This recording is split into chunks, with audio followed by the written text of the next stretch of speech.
이 시간 저희들에게 주신 하나님의 말씀은 에스라서 3장 1절부터 7절까지입니다.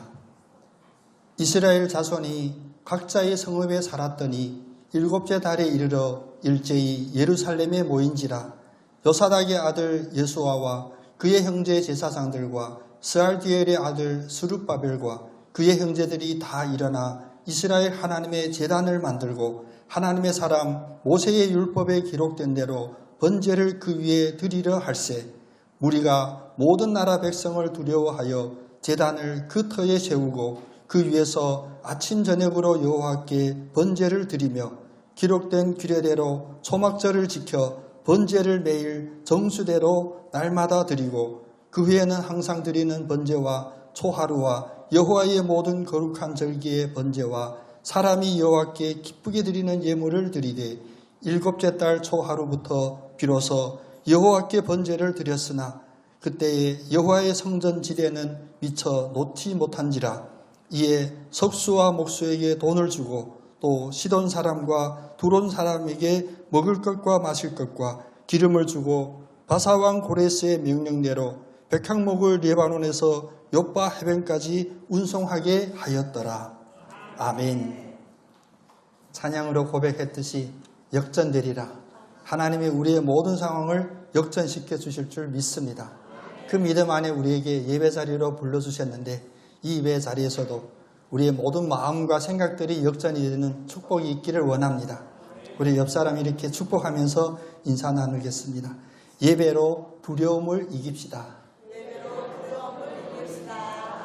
네, 다들 전혀 두렵지 않는 표정으로 앉아 계셔서 제 마음도 편안한데 오늘 우리 감독님 예배에 오셔서 감독님 앞에서 설교하는 제가 막 불안하고 두렵고 떨리는 마음이 갑자기 몰려들었습니다. 근데 예배 전에 우리 저 다현이가 저한테 이렇게 인사하는 거예요. 갑자기 다현이 때문에 내가 이 두렵고 떨리는 것이 싹 사라지더라고요. 여러분들도 이 예배 드리기 전에 묵상도 좋지만 단위에서 있는 저 목사가 얼마나 떨릴까 이런 마음으로 가끔 이렇게 좀 인사해 줬으면 좋겠습니다. 떨리지 않도록.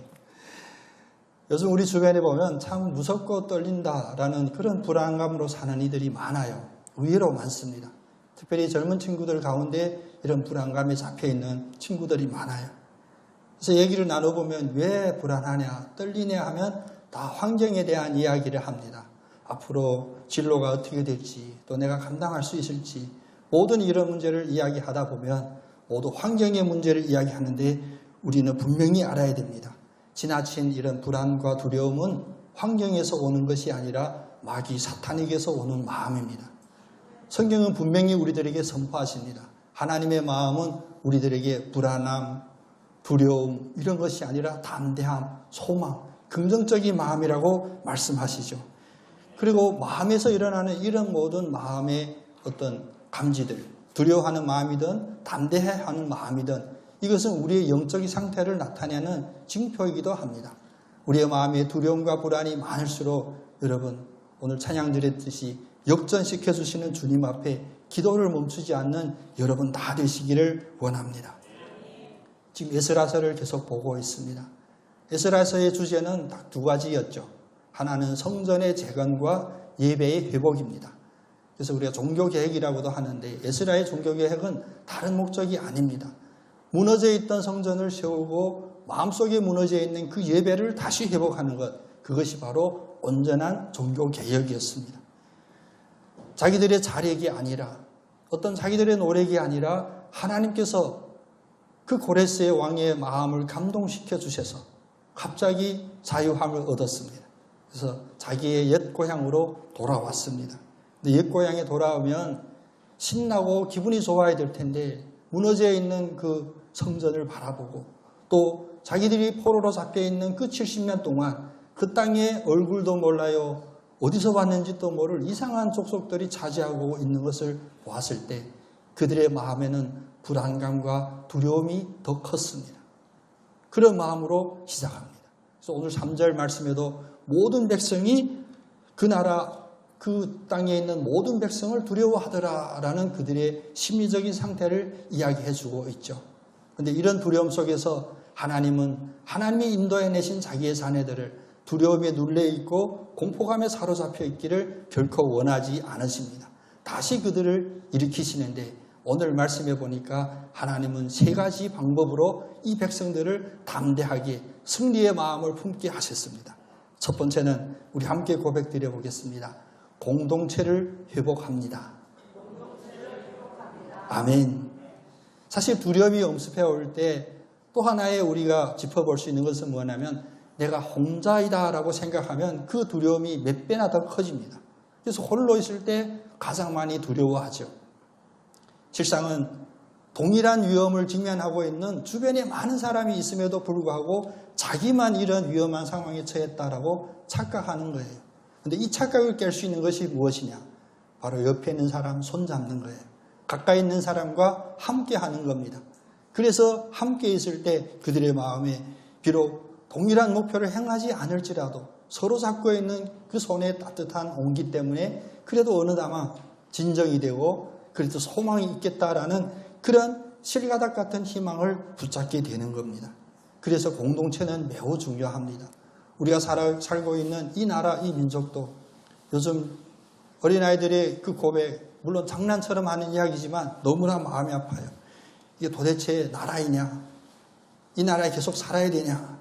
몰라서 그렇습니다. 다른 나라 한번 살아보면 이 나라만큼 행복하고 참 축복받은 나라가 없음을 고백하게 될 거예요. 그러면 이 나라에 살면 어떻게 해야 되냐? 어차피 사는 건데 맨날 투덜거리고 불평하고 또 좌우가 나뉘어 있고 이런 극단 소용돌이에 휩쓸리는 것이 아니라 손잡고 우리는 하나다라는 그 공동체 의식을 회복해야 합니다. 오늘 1절 말씀해 보면 다시 자기 고향으로 돌아온 이 이스라엘 자손들이 7달 동안 어떻게 살았냐? 각자의 성읍에 살았더라. 처음 오니까 그렇죠. 삶의 기반부터 갖춰야 하죠. 다시 자기의 땅을 정리하고 자기의 살 집들을 정리하고 이렇게 7달 동안 살았습니다. 그랬으면 그들의 마음이 안정이 됐을까? 아닙니다. 오히려 7달 동안 살면서 각자 자기의 거처를 준비하면서 홀로 고군분투하면서 주변에 있는 이방 민족들로부터 위기감을 느낀 거예요. 드디어 7달이 지나니 그들이 하나님의 감동을 받고 1절 말씀에 일제히 예루살렘에 모인지라. 꿈을 안고 새롭게 돌아온 그 고토는 결국 그들에게 희망을 줄 수 있는 땅이 아니었습니다. 그때 깨달았습니다. 우리는 하나님의 자녀이다. 하나님의 인도하심을 받았다. 그러면 다시 하나님과 함께하는 하나 되는 공동체를 회복하는 것이 필요하다. 그들의 마음속에 이 감동이 깨우치게 된 거예요. 여러분, 각자 도생이라는 말이 있죠. 각자 도생은 할 수 없습니다. 그래서 요즘 전쟁의 위험들이 우리 주변에 늘 가까이 있는데, 그래서 유튜브 중에도 과거의 전쟁을 분석하는 일부 매니아들이 있어요. 그거 보면 삼국지보다 더 재미있습니다. 손자병법부터 36개 이런 이야기를 하는데, 이 각계 도생은 병법에 나오지를 않아요. 그 대신 무엇이 하냐? 각계 격파는 나옵니다. 각계 격파가 제일 쉬운 거거든요. 흩어지면 죽고 뭉치면 산다 라는 바로 그 말입니다. 성경에 주님의 재림을 준비하는 하나님의 백성들에게 간절하게 호소하는 것이 무엇이냐? 흩어져서 각자 자기의 은사대로 자기 편한 곳으로 찾아가라가 아닙니다. 모이라. 하나로 뭉쳐라. 재림을 준비하는 하나님의 백성에게 가장 중요한 외침은 바로 모이기를 피하지 말라라는 하나님의 말씀이었습니다. 히브리서 10장 23절부터 25절에 그 말씀을 해주시죠. 가장 어두웠을 때, 영적으로 어두웠을 때 그 이스라엘 백성에게 하나님의 자녀들에게 주셨던 하나님의 말씀이었습니다. 약속하신 이는 믿으시니 하나님은 믿음직하다. 하나님은 신실하시다. 그런데 그 신실하신 하나님 앞에 하나님의 자녀들은 어떻게 해야 되냐? 우리가 믿는 도리의 소망을 움직이지 말고 굳게 잡아 서로 돌아보고 사랑과 선행으로 격려하며 모이기를 피하는 어떤 사람들의 습관과 같이 하지 말고 오직 권하여 그날이 가까움을 볼수록 더욱 그리하자. 그날이 가까움을 볼수록 그 가까움이 느껴질수록 더욱 함께 모여서 서로 소망으로 격려하고 굳게 붙잡아서 하나의 공동체를 이루라는 것입니다. 이 이야기를 거꾸로 바라보면 모이기를 피하는 사람들, 그러면 망하는 직조예요. 우리의 환경 때문에 우리가 말세입니다라고 선포하는 게 아닙니다. 점점 모이기가 싫고 누구와 함께하는 것이 불편하면 그것이 바로 말세입니다. 그것이 바로 영혼의 피폐함입니다. 과연 우리는 지금 모이기를 힘쓰고 있는지 자기 자신을 돌아봐야 됩니다. 각자 도생이 아니라 각자 격파되기에 가장 위험한 이 순간 우리 앞에 다가왔습니다. 주님께서 십자가에서 죽음을 이기시고 다시 부활 승천하실 때 기대로 가득 찬 제자들 앞에 말씀하십니다. 부탁이었죠. 마지막 부탁같이 드렸어요. 그것은 무엇이었냐? 바로 내가 다시 돌아올 때까지 이 성에서 공동체를 이루고 떠나지 말라라고 부탁했습니다. 각자 흩어지지 말고 하나로 뭉쳐 있으라라고 하신 겁니다. 그래서 하늘로부터 내가 신령한 은혜를 너희들에게 내리기까지 보혜사 성령을 주기까지 너희들은 이곳에서 함께 모여 공동체를 이루라라고 했습니다. 그래서 그 제자들은 모입니다. 그 당시 숫자로는 많지 않았습니다. 특히 마리아, 이 여인들을 중심으로 한 120명 정도가 모였는데 그곳에서 어떤 역사가 일어납니까? 도망쳤던 베드로에게 임했던 그런 역사 기적도 아니요. 120명이 모여서 합심하여 기도할 때 그곳에 성령이 임재하셔서 성령 충만, 그래서 성령 충만의 바탕 위에 교회 공동체가 세워지게 된 것입니다. 위대한 시작은 어디에 있었냐?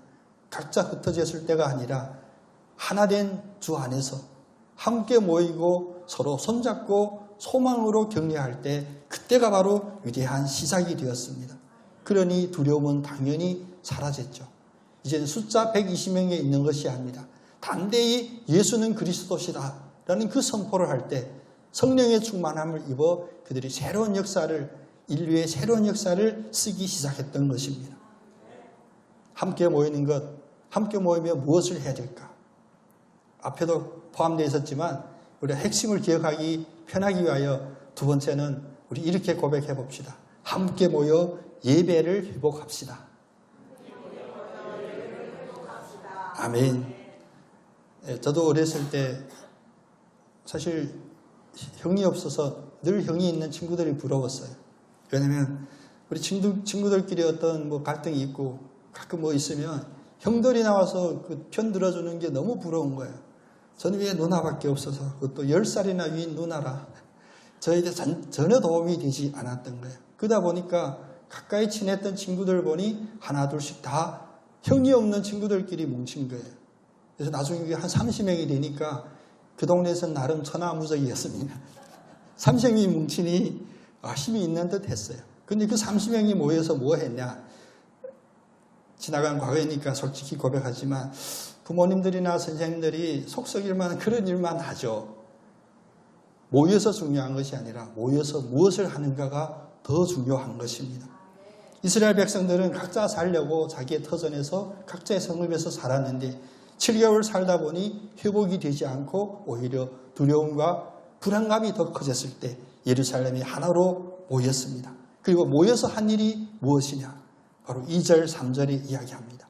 그들이 다 모여 하나님의 제단을 만들고 그 제단을 그 터 위에 세운 후 아침 저녁으로 여호와께 번제를 드리며 예배를 회복했던 겁니다. 다시 돌아보면 그 7달 동안 당연히 포로로 잡혔을 때도 예배가 없었지만 다시 예루살렘으로 돌아온 이들이 7개월 동안 예배를 드리지 않았던 거예요. 가끔 예배에 빠질 경우도 있죠. 누가 그러더라고. 목사님은 예배 안 빠져서 믿음이 참 좋겠다는데 저도 빠지고 싶을 때가 있습니다.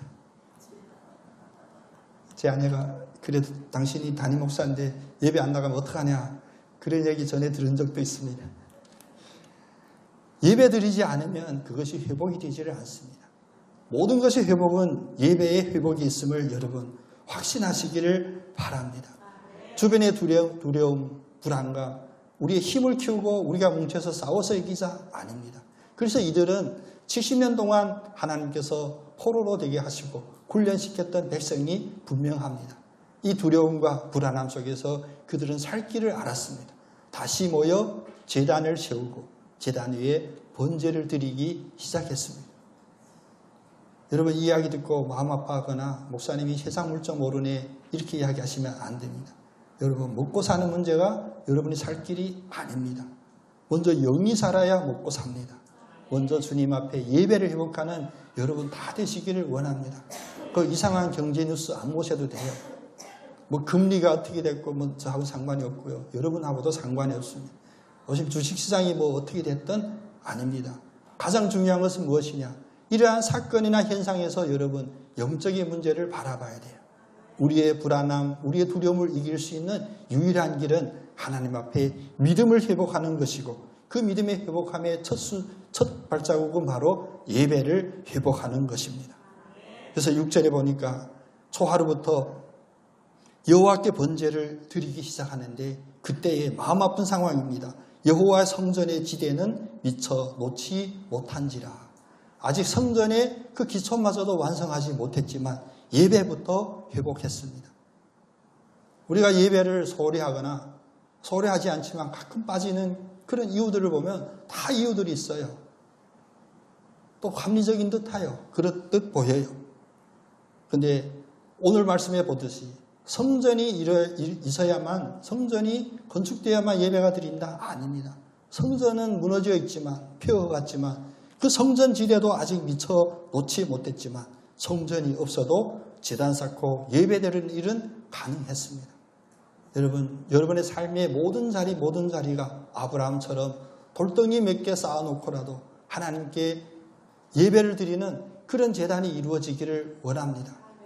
여러분 누워있는 병상에서도 이 제단 쌓으시기를 원하고 여러분 물질적으로 경제적으로 어려움이 닥쳐오는 그 순간에도 돌덩이 한두 개라도 쌓아놓고 예배부터 회복하는 여러분 되시기를 원합니다.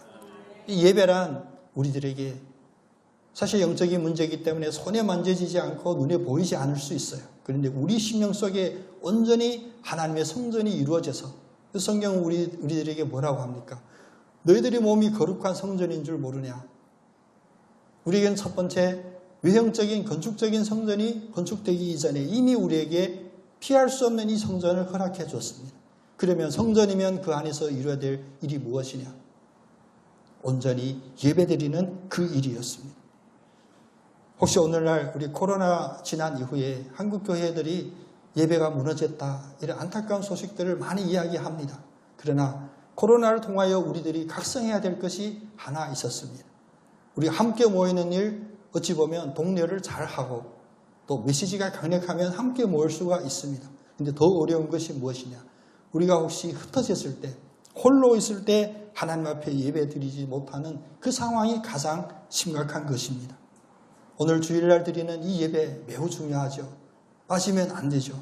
주일 성수는 한국교회의 기초였습니다. 한국교회가 있기까지 가장 든든한 기초 중에 하나가 바로 주일 성수였습니다.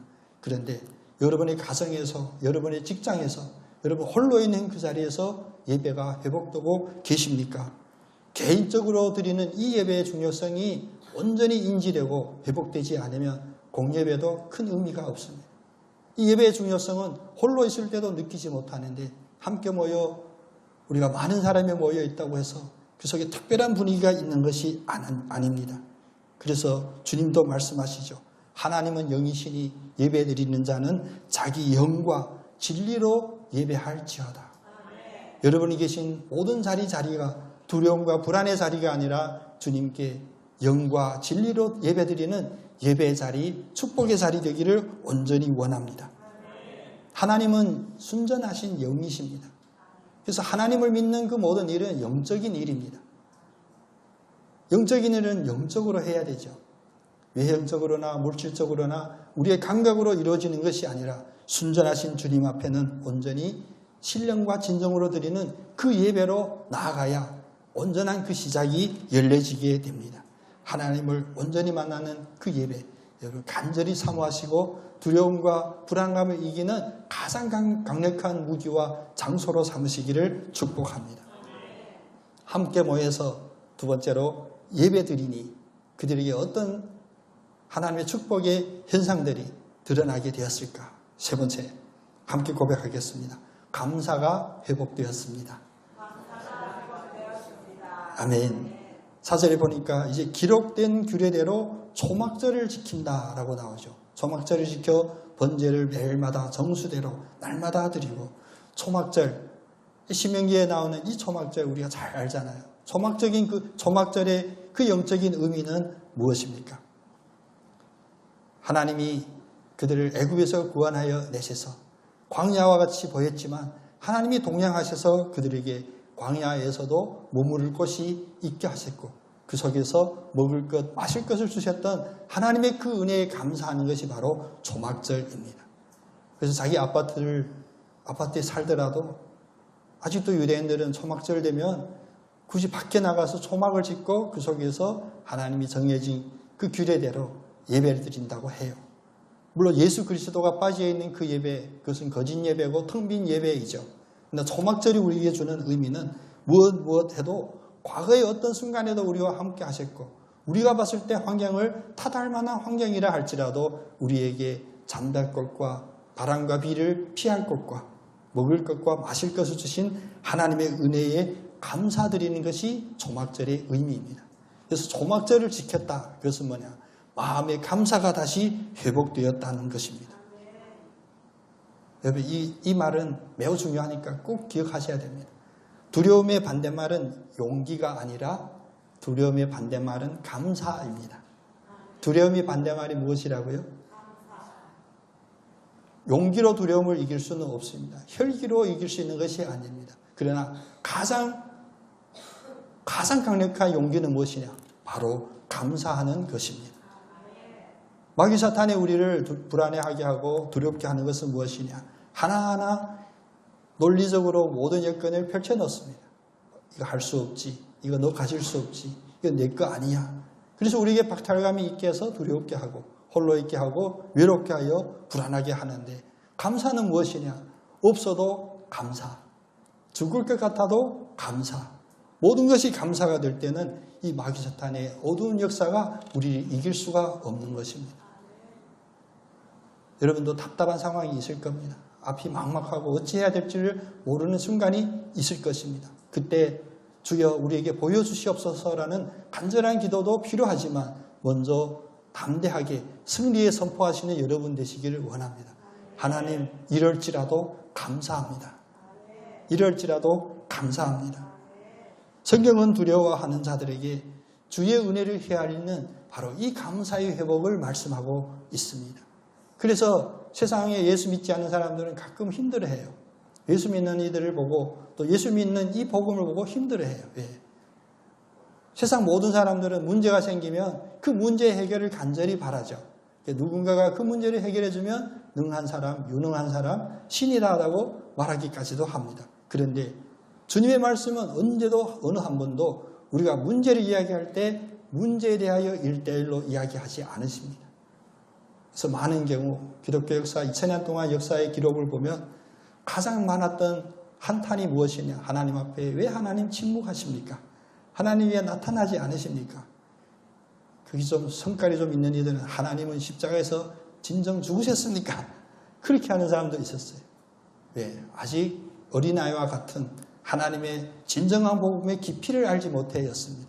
문제를 해결해 달라고 어린아이처럼 보채는 우리들에게 그 문제만 해결해 주는 작은 하나님, 즉각적인 하나님이 아니라 모든 문제를 해결해 줄 수 있는 근본적인 원리를 제시해 주시는 높으신 하나님, 전능하신 하나님, 무궁하신 하나님이시기 때문입니다. 그래서 우리는 배고픕니다 라고 외쳤는데 하나님은 감사함으로 배고픔을 타게 해주시고, 우리가 위험합니다, 죽을 것 같습니다 라고 할 때 그런 상황에서도 하나님 감사합니다 라고 고백했을 때 하늘의 영광, 그 영생의 소망을 우리에게 부어주시는 그런 하나님이십니다. 오늘도 여러분의 마음속에 옆 사람에게 드러나게 얘기하지 마시고요. 여러분 자신이 여러분 마음속에 있는 그 불안감, 두려움을 하나하나 끄집어내 보십시오. 내가 무엇 때문에 두려워하고 무엇을 불안해하는지 이길 수 있는 방법 단 하나입니다. 그것은 바로 하나님이 우리에게 주신 은혜로 온전히 이길 수가 있습니다. 힘들 때 세상에 아무 사람 도토리 모였다 해도 도토리이거든요. 그래서 주변에 보면 커피숍마다 다들 앉아 계시잖아요. 막 보기 좋아요. 다들 웃는 얼굴로 앉아 계시는데 저도 가끔 그런 모임에 앉아 있을 때 있거든요. 근데 정신이 없어요. 왜냐하면 어떤 정해진 주제도 없고 그냥 즉흥적으로 누가 한마디 하면 그 얘기를 한 2, 3분 하다가 누가 갑자기 엉뚱한 얘기하면 바로 바뀌어서 그런 얘기를 해요. 그렇게 하면 2, 3시간이 지나거든요. 여러분 주변에 있는 믿음의 사람들을 붙잡으십시오. 믿음의 사람과 연락하시고 믿음의 사람과 손잡으시기를 원합니다. 그래서 우리들에게 믿음의 공동체가 먼저 회복되게 하시고 믿음의 공동체가 회복됐을 때 그 안에서 바로 즉각적으로 예배를 회복하시고 아직 성전의 지대가 쌓아지지 않았을지라도 우리에게 예배 드릴 수 있는 온전한 환경이 조성되지 않았을지라도 먼저 그 속에서 예배 드리는 여러분의 믿음이 회복되기를 원합니다.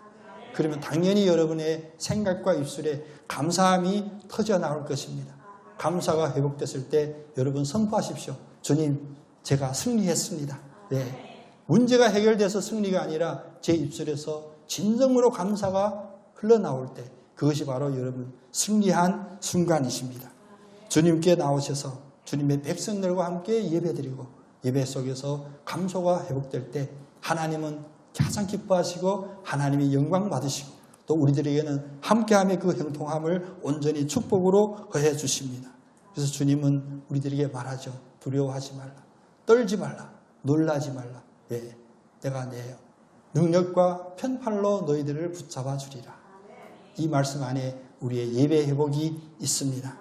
오늘 두려워하고 떨려하는 우리를 아시고 오늘 이 소망의 말씀을 에스라서를 통하여 우리에게 주신 그 하나님의 은혜에 진정으로 감사하는 우리 모두 되기를 간절히 소원합니다. 오직 성경, 오직 그리스도, 오직 은혜, 제주반석 교회에 주의 말씀에 마음을 열며 그리스도의 사랑 따라가리로다.